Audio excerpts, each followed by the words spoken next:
गृहस्थ आश्रम कितने साल का होता है? बोलो मेरी माँ, आप बोलती नहीं हो, आप कसम खा के आई हो, कुछ नहीं बोलेंगे। बताओ गृहस्थ आश्रम कितने वर्षों का होता है? हाँ, 25 साल ब्रह्मचर्य, 25 साल गृहस्थ, 25 साल वानप्रस्थ, 25 साल सन्यास, टोटल 100।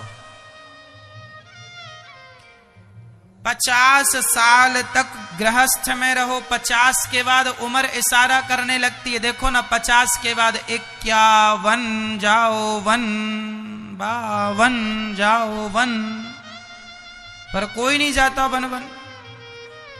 बाल बाल पकते हैं, मेहंदी लगा लेती हैं हमारी माताएं।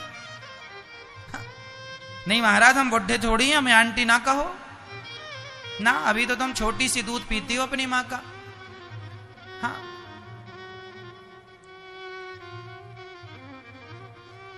पचास साल तक गृहस्थी अच्छी है महाराज जी। 50 साल बाद फिर पति और पत्नी कहां जाएं, क्या करें, मैं बता रहा हूं। कहां जाएं क्या करें सब बता रहा हूं। 50 साल तक गृहस्थ में रहो, 50 साल तक गृहस्थी में रहो, बच्चे बड़े हो गए, सयाने हो गए, बेटी का विवाह कर दो, बेटे का विवाह कर दो। अब किसी की शादी लेट हुई है महाराज, तो बेटा भी छोटा है, तो कोई बात नहीं, तुम 60 साल तक 10 साल और हमारी तरफ से ले लो। 60 साल तक में तो तुम्हारी बेटी का विवाह हो जाएगा, बेटे का विवाह हो जाएगा। अब बेटी का विवाह कर दिया, बेटी अपने घर सुखी, बेटे का विवाह कर दिया, बेटा अपने घर सुखी, आनंद से रहो। अब तुम दोनों बुढ़ा बुढ़ी रहो साथ में ही, लेकिन अब भोगी बनकर नहीं, योगी बन के रहो। भगवान के भजन करो, चिंतन करो भगवान का, और बेटा बेटी नाती पोते से मन हटाओ। अब बुढ़ापे में भी तुम भोग भोगोगे तो ये तुम्हारी मूर्खता नहीं तो क्या है। इसलिए मन संसार से हटाओ और मन भगवान में लगाओ। अब ये समय भगवान में लगाने का है। गई बहुत थोड़ी रही नारायण अवचेत, काल चिरैया चुग रही निस दिन आयु खेत। अब तुम्हारी उम्र इशारा कर रही है भजन की तरफ, भगवान की तरफ जाओ। बहुत तो भोग लिया, और भोग कितने भी भोग लो, किसी का पेट भरा हो तो नाम बता दो मुझे, ये तुम्हारा भर जाएगा। ये इंद्रियां, ये इच्छाएं, ये विषय वासनाएं तुम्हें ठग रही हैं, लूट रही हैं। सारी जिंदगी तुमने बर्बाद कर दी भोगों में। मिला क्या?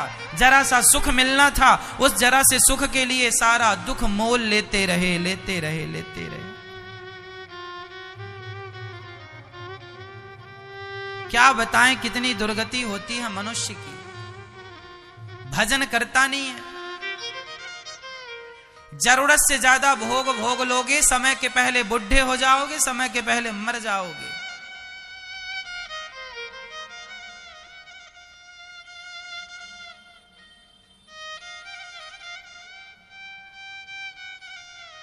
एक अंधा था और एक आंख वाला था। एक की आंखें अच्छी थी, एक अंधा था। दोनों एक जंगल से गुजर रहे थे। जंगल बर्फीला जंगल था, बर्फ था, ठंडी थी। वहां एक कुटिया नजर आई, तो दोनों आज रात्रि को विश्राम करने के लिए दोनों कुटिया में सो गए। जिसकी आंखें थी वो जागा, सवेरे नहाने धोने नदी चला गया, और जो अंधा था वह लेट जागा। तो उसी कुटिया पर एक सांप था, जहरीला सांप। परंतु ठंडी के कारण वह सांप अकड़ गया था, बिल्कुल अकड़ के लाठी की तरह हो गया।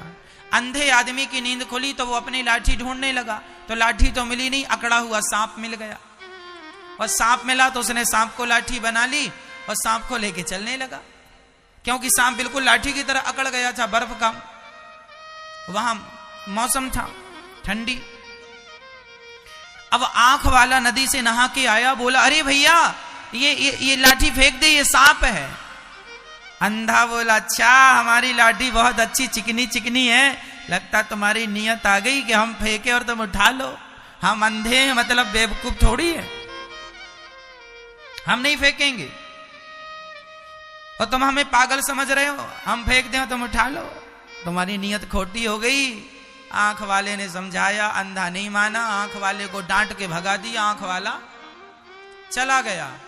अब ये अंधा सांप को लेके चला, बाहर निकला, धूप आई, जरा सी गर्मी मिली तो सांप के प्राण जागे, और सांप को पकड़ा ही था, प्राण जागे तो उसने डस लिया, अंधे राम निपट गए।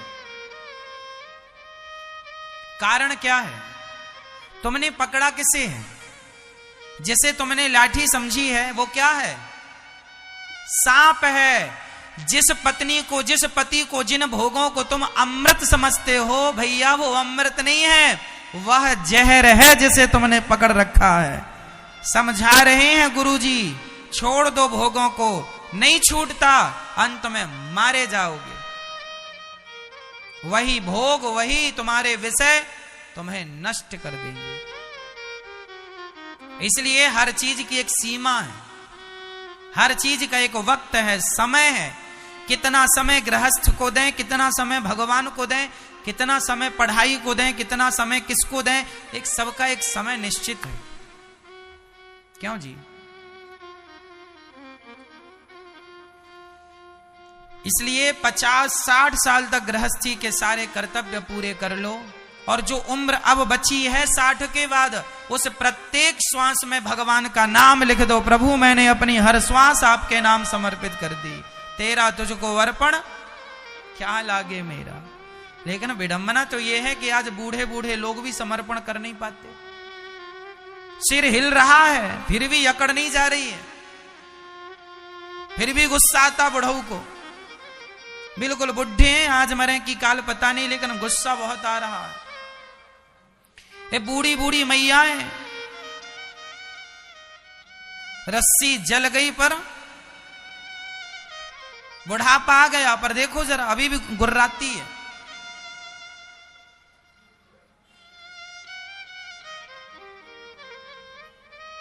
इसलिए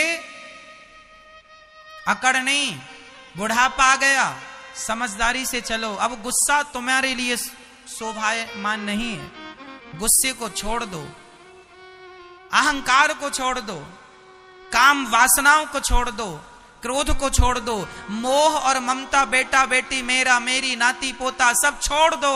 अब तुम बुढ़ापे में सबका त्याग करके बची हुई जिंदगी से केवल भगवान का चिंतन, कोई सम्मान की रोटियां दे या कोई अपमान की रोटियां दे, प्रेम से भगवान का प्रसाद मान के खा लो और भगवान का चिंतन करो। ना सम्मान में उलझना है, ना अपमान में उलझना है। गुण दोष दृश्य दोषः, सम्मान भी दुखदाई है और अपमान भी दुखदाई है।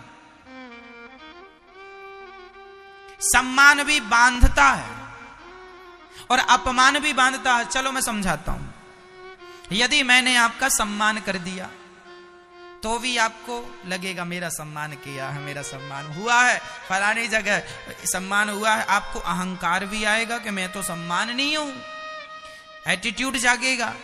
और दूसरा, आपका वहां से अटैचमेंट हो जाएगा जहां आपका सम्मान हुआ है। तो देखो बंधन हो गया ना।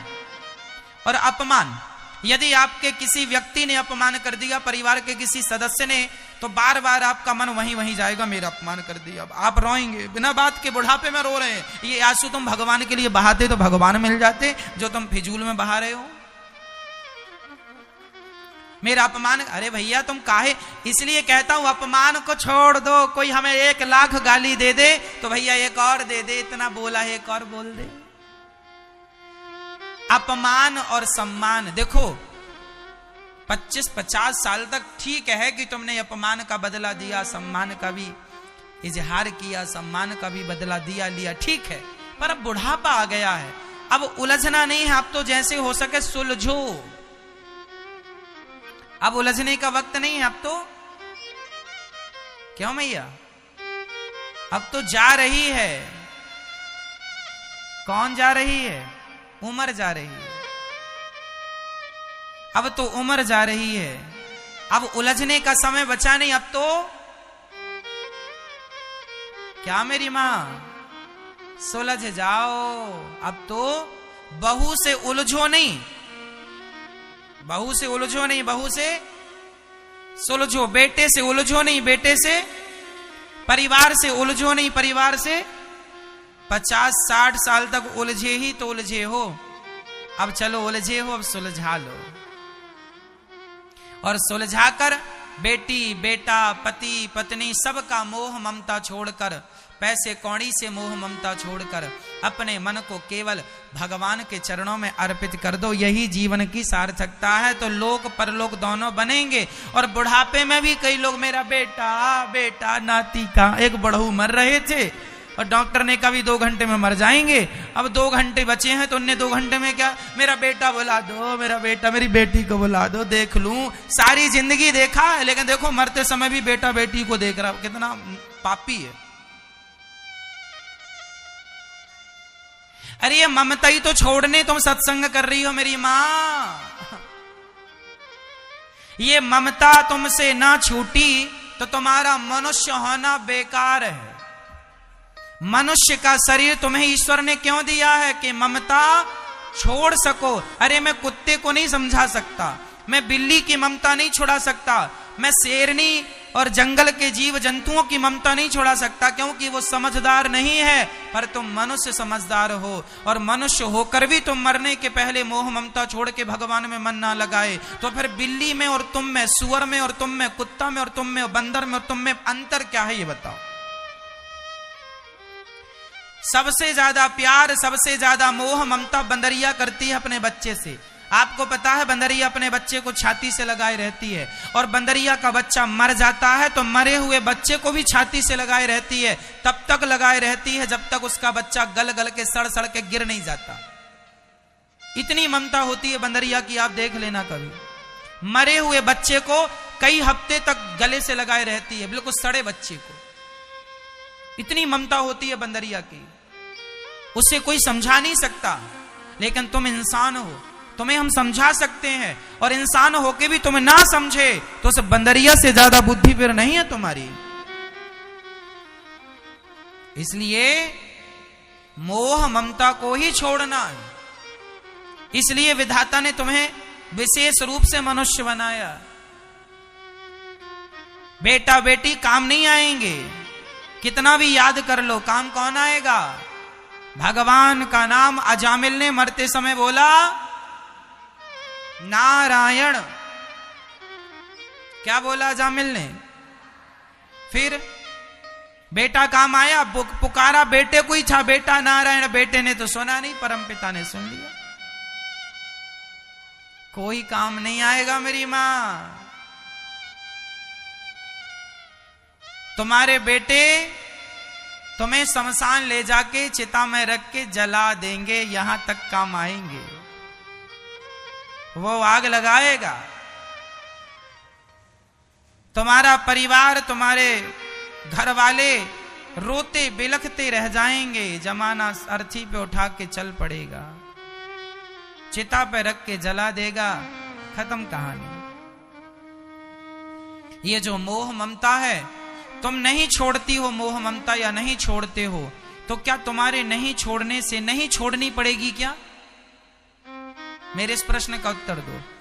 तुम अपने बच्चों के प्रति मोह ममता नहीं छोड़ती हो या छोड़ते हो? नहीं छोड़ते हो तो क्या नहीं छोड़नी पड़ेगी? नहीं छोड़ते हो तो भी छोड़नी पड़ेगी। क्यों जी? छोड़नी तो पड़ेगी, इसलिए छोड़नी पड़ेगी, इसलिए छोड़ दो। जबरदस्ती कोई छोड़ाएगा तब छोड़ोगे? ईमानदारी से छोड़ दो। और हम ये थोड़ी कहते हैं कि तुम दूध पीते बच्चे को छोड़ दो। अरे बच्चे बड़े बड़े हो गए हैं, समझदार हो गए हैं, बच्चों के भी बच्चे हो गए हैं, अब तो मन हटा लो। अब फिर भी नहीं हटा तो तुम्हारी दुर्गति होगी, नरक जाना। पाप जो किए हो यही पाप है। बुढ़ापे में भी भगवान का भजन ना करना भी पाप है। फिर नरक जाना, वहां भोगना। फिर तब हमारी बात याद आएगी आपको। फिर मत कहना हमसे किसी ने कहा नहीं, हम कह रहे हैं आपसे।